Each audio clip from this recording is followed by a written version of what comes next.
Hello po, magandang araw po sa inyo. At ang ating pong pag-uusapan ay how to defeat boredom. Paminsan po na, alam niyo, nasasawa na tayo sa nangyayari sa ating buhay. Paminsan paulit-ulit, no? Um, pero ang sabi po ng Bible sa Isaiah 40:31, meron pong paraan po ang Diyos, no? Sabi rito, ngunit sila naghihintay sa Panginoon ay magpapanibagong lakas. Sila'y paiilan lang na may mga pakpak na parang mga agila, sila'y tatakbo at hindi mapapagod, sila'y maglalakad at hindi manghihina.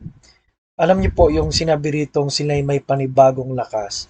Yun po ang keyword po natin dun sa ating pag-aaral. Kasi po paminsan wala na no?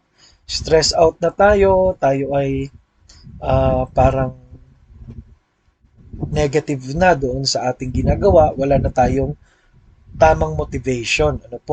Ba't ba natin ginagawa ang mga bagay-bagay? Number one is a change of place. A change of place.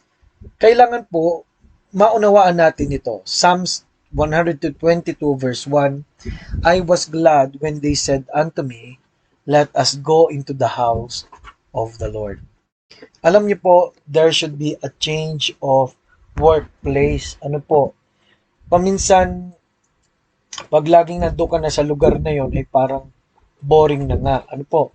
Pero there are times, katulad sa family, sa bahay, syempre kailangan nandun lagi tayo. No? Pero alam nyo, paminsan kaya tayo ay naboboring, wala na tayong time na sumamba sa Diyos.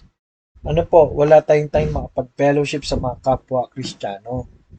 Yun po ang goal po ng church. Ang word po kasi na church ay hindi po building, kundi ang ibig sabihin niya ay mga tao na pinagsama-sama ng Diyos. So, wala akong masamang magbakasyon. Wala pong masama na may makausap ka ng mga ibang tao. Pero diyan kaya tayo naboboring, hindi na rin tayo naglilingkod sa Diyos.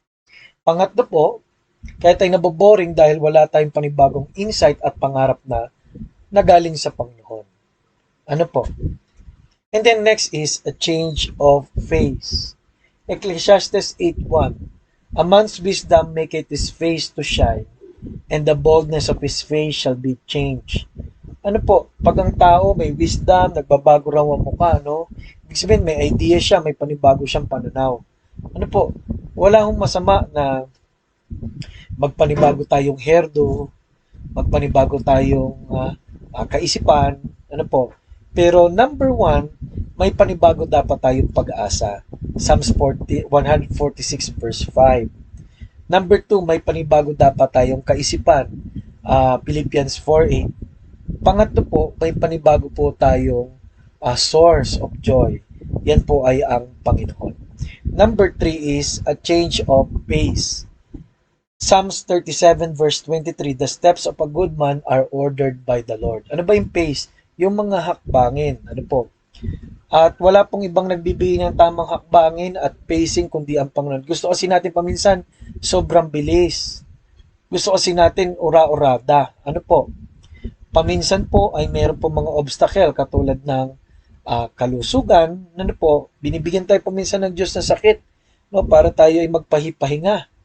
Binibigyan tayo ng mga paraan ng Diyos para tayo ay makaisip-isip kasi baka mamaya ginagawa natin hindi naman part po ng ikauunlad po natin. Baka mamaya ikasisira pa nga. Number 4, a change of grace. 2 Corinthians 9:8, and God is able to make all grace abound toward you. A new grace is a grace that is dependent on the saving grace of God. Grace by changing our status of pleasure, hindi na po doon sa makamundo lamang.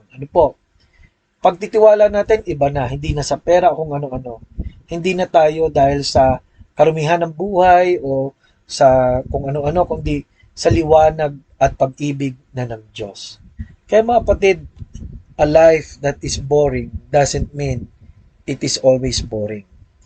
Sabi po ng Isaiah 40:31, but they that wait upon the Lord. Nawa maghintay po tayo sa Panginoon ng mga ang kanyang susunod na mga hakbang sa susunod na kabanata. Maraming salamat po at pwede ko po kayong pag-pray, Lord. Thank you. Bigyan niyo kami ng panibagong direksyon, panibagong pagkaataon para sa iyo. Maraming salamat po, dakilang Diyos. Ito po ay aming dalangin sa pangalan ni Jesus. Amen. Ito po muli si Pastor Paul Borja nagsasabing, kailangan natin ang Panginoon.